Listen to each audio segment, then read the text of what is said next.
Nous sommes dans la chapelle de Pietat à Barbazan-de-Batz, qui est mon village, et nous venons d'enregistrer les variations Goldberg de Jean-Sébastien Bach. Il faut toujours se défier soi-même.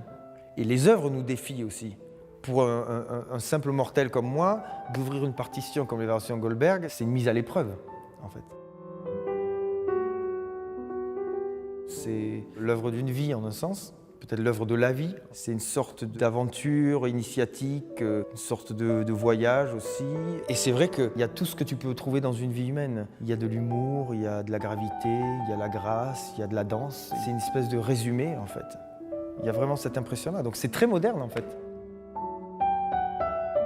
Bach n'a pas marqué variation, il a marqué Veränderungen, c'est-à-dire en allemand, c'est des métamorphoses presque, des transformations. Et après ces transformations, vous revenez au thème dans sa nudité initiale. Alors ça, c'est quand même quelque chose qui crée à la fois une idée d'achèvement et en même temps d'éternel recommencement. C'est comme si vous étiez en haut d'une montagne et que vous pouviez apercevoir tout le cheminement que vous avez parcouru pour arriver à ce sommet-là, en fait. Et quand après avoir joué les 30 variations, vous rejouez ce thème-là, immédiatement, comme peut-être à la fin de votre vie, vous repassez dans votre tête tout ce qui s'est passé depuis 1h30. Vous avez votre vie qui défile, et là, vous avez les 30 variations qui défilent. Et peu d'œuvres, grâce à ce retour du thème dans sa pureté originelle, donne une idée d'éternité.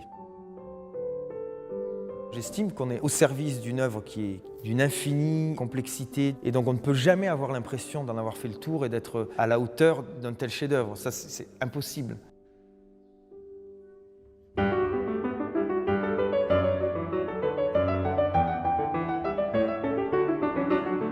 Donc on arrive devant ce monument avec humilité, en même temps avec une sorte d'excitation intérieure, parce qu'on sait qu'on va faire un voyage qui va quand même changer un peu notre vie quand même.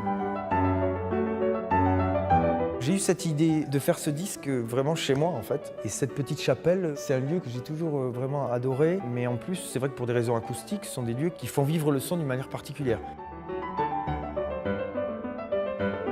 Il ne faut pas chercher à faire parfait, il faut juste chercher à faire vrai.